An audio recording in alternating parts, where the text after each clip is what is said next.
Hello, and welcome to this opportunity for you to learn, develop, and contribute more to your cause. Today, you will hear from Annie Coulson, a learning and development professional and onboarding coordinator with And Digital. You will learn strategies to find time for learning, 4 simple methods of learning, and how to get into a habit of learning. Enjoy.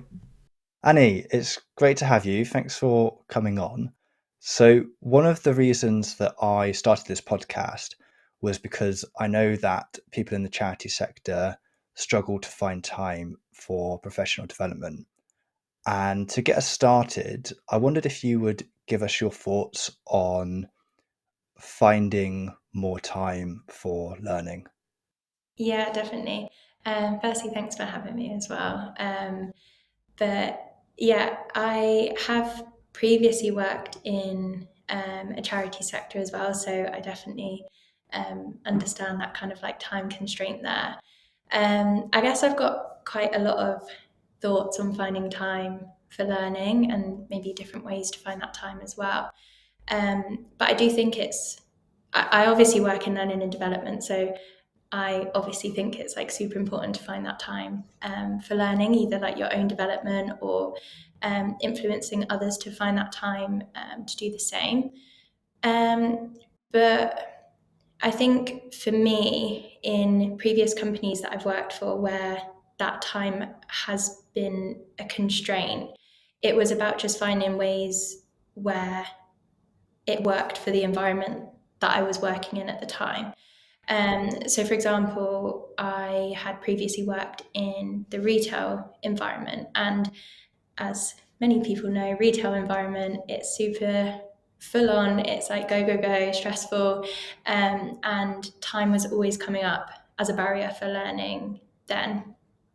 My role when I was working in retail was in the management team, and part of my responsibility was making sure that we were learning and upskilling the team. So I found just ways to integrate that into day to day and like on the job learning.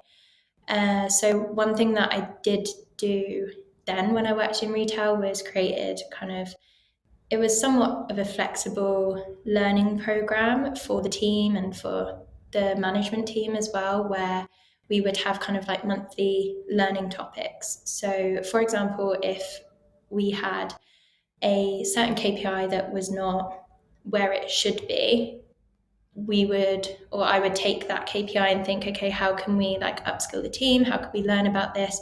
But how can we do it on the shop floor?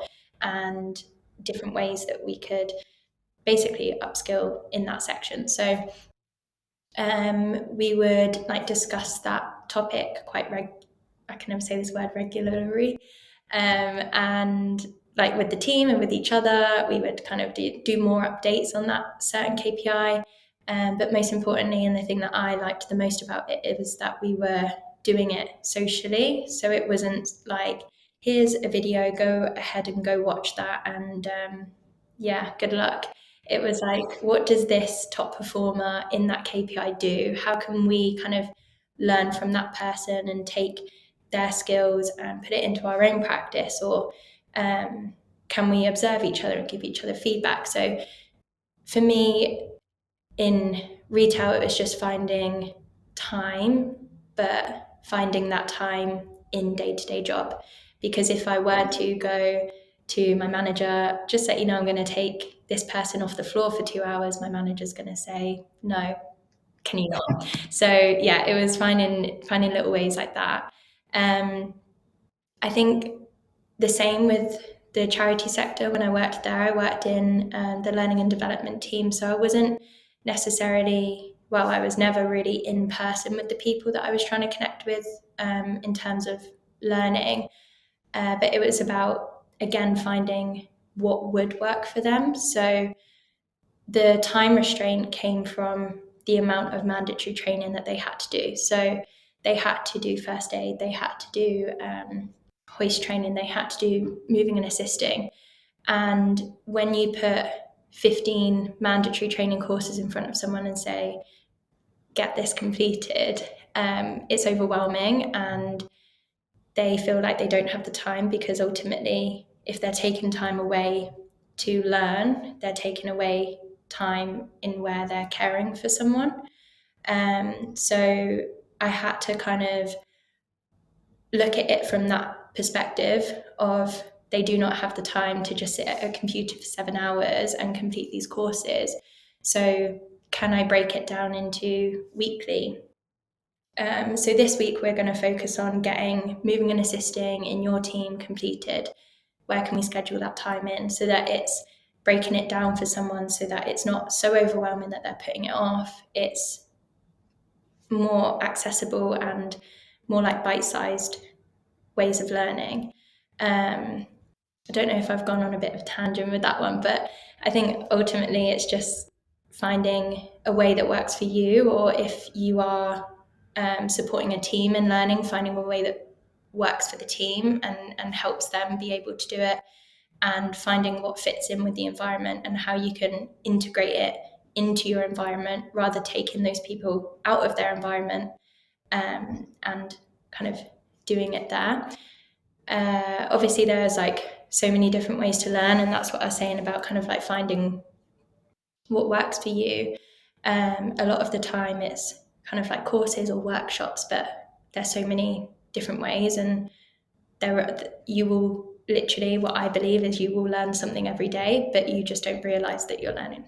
I think it's really interesting that you touched on the frame of overwhelm, because I think that's really important. I think that you've approached it in two different ways which complement each other in an interesting way. So I think the idea of having a big block of mandatory training where it's a case of, okay, this is a mountain that I need to climb, is overwhelming, and breaking it down into those smaller chunks is, I think, really useful and a good takeaway for people who are trying to encourage others to learn. And I think as well, if you yourself are in a position where you've got a lot of learning to do, and this is true for any big task, isn't it? It's breaking it down into the smaller, manageable chunks.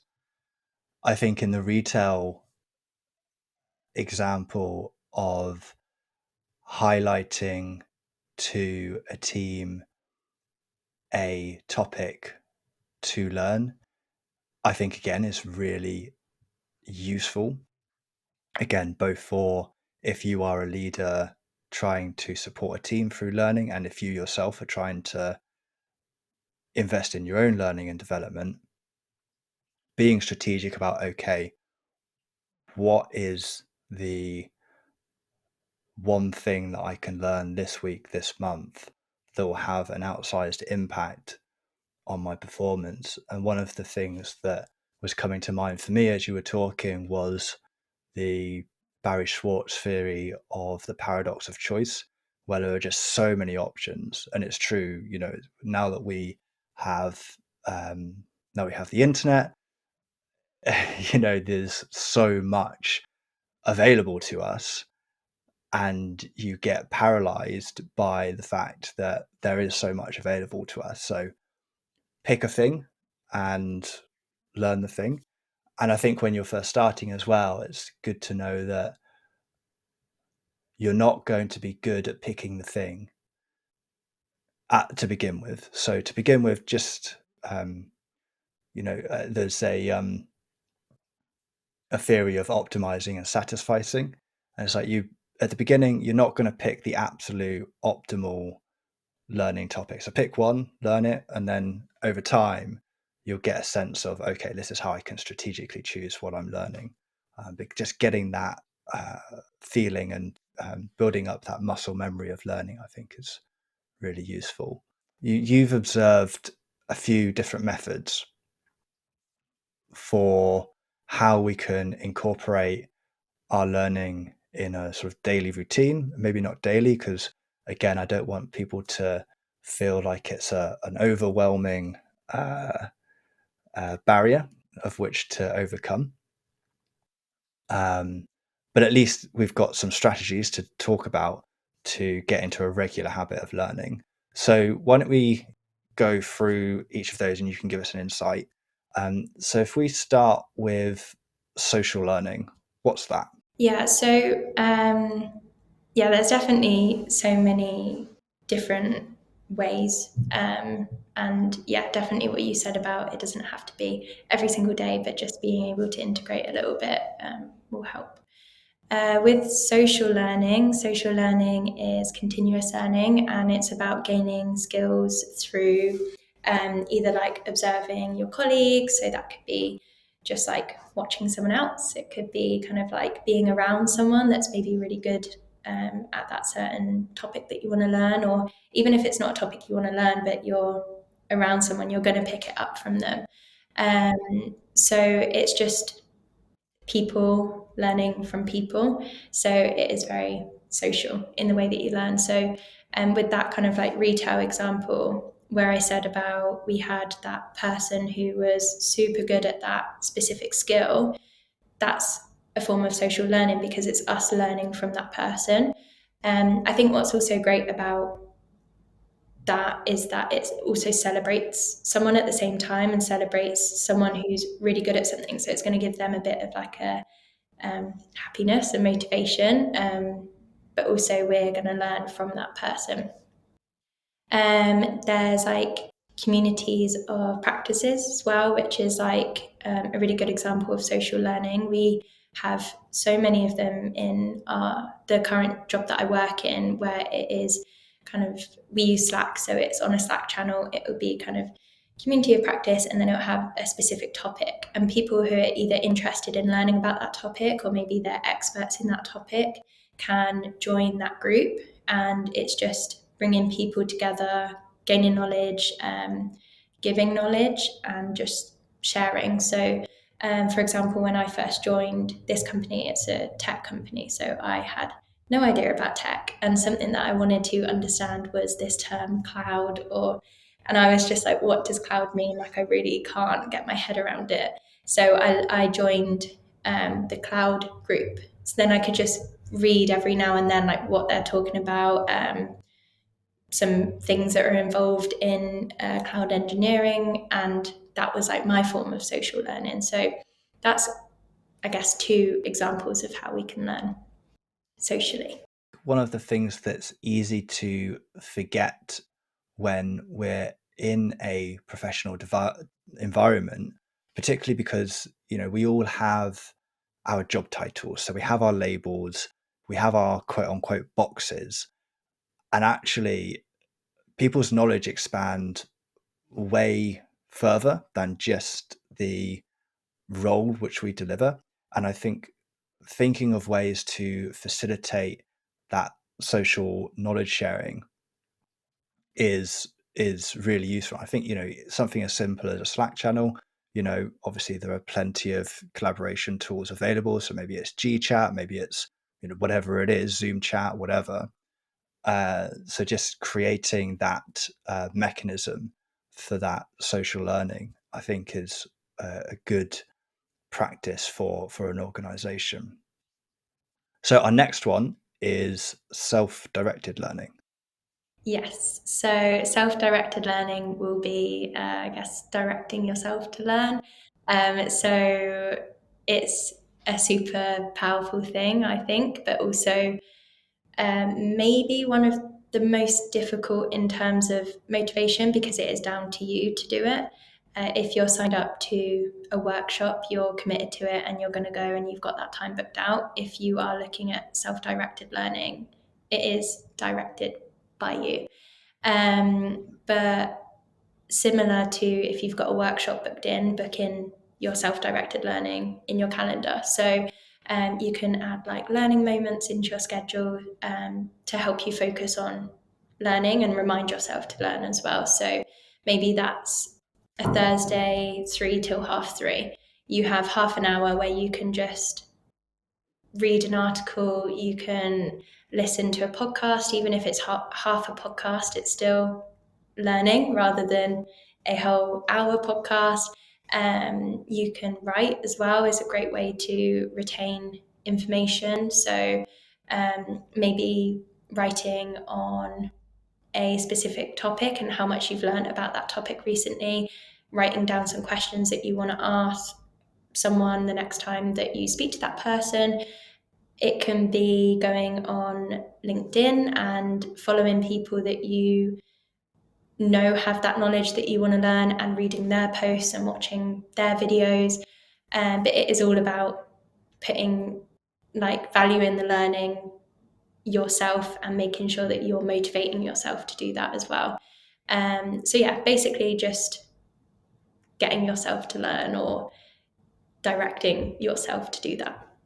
Perfect. And I love those practical examples that someone can easily pick up after they've listened to this recording. And I think with my experience of being in the charity sector, I've worked in mostly small organizations where, training is quote unquote on the job. I find that self-directed learning is one of the best ways to find learning and development for yourself. And I also think that, if you are, an aspiring charity leader and you're looking to progress in your career, showing the initiative that you are prepared to invest in your own continuous improvement is and going ahead and finding opportunities to do so and undertaking them, I think is really valuable for showing your kind of dedication to the charity and to the cause. So the next one is collaborative learning. Yeah. So collaborative learning will be around learning through collaboration, believe it or not. So that could either be like working with others, so working with someone maybe a bit more experienced than you on a project. Shadowing people as well is a really great way to learn, and that kind of comes in a little bit with like social learning because it's learning from people, asking questions as well. So yeah, essentially just collaborating and learning from that collaboration. And this could be something like mentoring as well. So either being mentored, so having a mentor, or mentoring someone else. I think that in terms of mentoring someone else is a great way to obviously support someone else in their learning on a certain skill, but also reinforcing what you know and what you've learned. And we used to do this thing or have this kind of like saying in the retail business that I worked in, which was called I do, we do, you do. And that was our way to learn collaboratively. So, for example, if I was training someone in a specific skill, it would be us two together or us three together, and it'd be I'm going to do this and you're going to observe me. Then we're going to do it together and we're going to discuss how that went, and then you're going to do it on your own and I'm going to give you feedback on it and I'm going to observe you.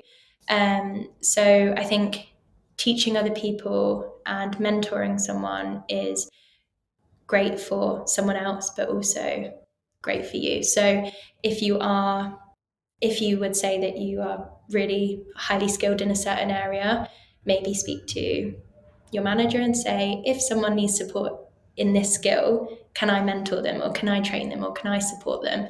And obviously, yeah, that's great because you're showing that you're interested in other people's development, but you're also going to help yourself in terms of learning as well. Absolutely. And I concur with the I do, we do, you do model. I think it's really useful. And I want to echo your point on mentorship. You've said about stepping up and becoming a mentor, but I also think as well, I would like to encourage people, if they haven't looked into becoming a mentee and finding a mentor, absolutely should do it.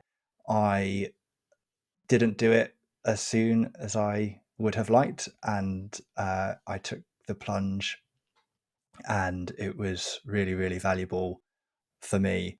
So, that old saying of, the best time would have been however many years ago, and the second best time is now. So, we've got lots of takeaways from this discussion already. But I'm going to add another one. If you don't have a mentor, go and find one. There are lots of people who are willing to do it. So our next one is reflective practice. Yes. So reflective practice is probably one of my favorite ways to learn, really. It's just basically incorporating what you've learned into context, and reflecting on what you've learned as well. Because there's that saying, and I don't know where it comes from, or there's that fact where it's like you only retain 10% of the information that you are told, like on a workshop or something like that. But if you were to kind of go away and reflect on that learning, could you retain even more than 10%? Probably is the answer, yeah. But just thinking about how that learning relates to you and your development, but also how that relates to your work, your role, the business. And it's just about like making sure the learning comes out of unconscious and more to conscious thoughts. So setting aside that time, it could be as little as 10 minutes a week or 10 minutes bi-weekly or 10 minutes a month, like however much time you can just dedicate to reflecting, asking yourself, what have I learned? How can I use what I've learned? What have I achieved? What questions have I asked in the last week? And what information came out of those questions? And even reflecting on what hasn't worked that week is a great way to learn. Obviously, you can learn from your mistakes 100%. So, okay, this hasn't worked this week, but this is how next time this situation comes up, I'm going to react, or I'm going to what I'm going to do in that certain situation is a form of reflecting and learning. And as well as maybe reflecting on what you've learned, ask your colleague what they've learned this week. So if, for example, you have a Friday meeting in the morning to review the week or talk about the week ahead, just asking one person, or asking the team, or asking each other, what have you learned this week, or does anyone have anything to share, is another way to kind of reflect. So there's so much that you can do with it, and so many different ways that you can incorporate that is not time consuming. Absolutely. And I think it's really important to take that moment to reflect. I think it's the next step from learning is being able to apply that learning into a practical manifestation. And I think that without the reflection of, okay, I've just learnt this new thing, where does it fit into my current base of knowledge? How does it support or contradict my previously held beliefs? How can is there anything that I can do um, to change how I behave or how I act based on this new knowledge is really important. And I think, as you say, it can be a really small step. You don't have to sit and write a 1,000 word essay every time that you learn something new. It doesn't have to be that level of reflection. It can just be stopping and taking a moment to ask yourself a question or to ask your colleague a question. I've found that for me, when I listen to podcasts, I'll have just a pad and a bit of paper, a pen and a pad of paper and a bit of paper isn't very useful, but a pad of paper and a pen is a lot more useful in my back pocket. And if there's anything that comes up where I think, oh, that's interesting, I'll just make a note of it. And then a little bit later on, not necessarily the same day, but maybe a week later, a fortnight later, I then have a digital note taking system, and I'll just rewrite it into that digital note taking system, which is categorized. And then that helps me think about how that fits in with the things that I already know. That's such a great technique, because you're listening, you're reading, or you're listening, you're writing, and then you're revisiting and then writing again, and it's going to constantly kind of like go through your brain. Something that I feel like I do constantly is just talk to my manager, like so much that she's probably so bored of hearing my voice that I'm like, observe something, or I'll be in a meeting and then I'll go away and I'll be thinking, so say for example, if that meeting's around how can we support people to develop skills in a certain area of the business, I'm observing that, I'm listening to what's happening, and then I will go away from that and reflect on what they've said and think, can we maybe integrate this, or can we think about this? And I'd write it all down, and then in my one-to-one with my manager, I'm like, I've got so many ideas, can I tell you all about it? I've reflected on this, can I tell you about it? And she's so great because she just sits and listens, and then I'm like, what do you think about that? And then I'll learn from what she thinks about it. And it's just this whole week worth of reflecting on one thing, because it's just constantly going around in my head. But then to have that person at the end of it to, I don't know, like solidify your thoughts and ideas with is a great way to reflect. So as well as reflecting with yourself, see if you can grab someone to just talk at sometimes, but also listen to what they have to say, is a really good way to reflect. Absolutely. And I think that's a really good relationship to build with a manager or with someone you respect within the organization with which you work. You know, it's it it is not only is it a really good way to learn from your seniors, it's also a really good way to just build rapport. You know, people love being asked what they think about stuff. So it's going to someone, having done a bit of work and saying, this is what I think, what do you think? And then having a conversation, great way to build a good relationship.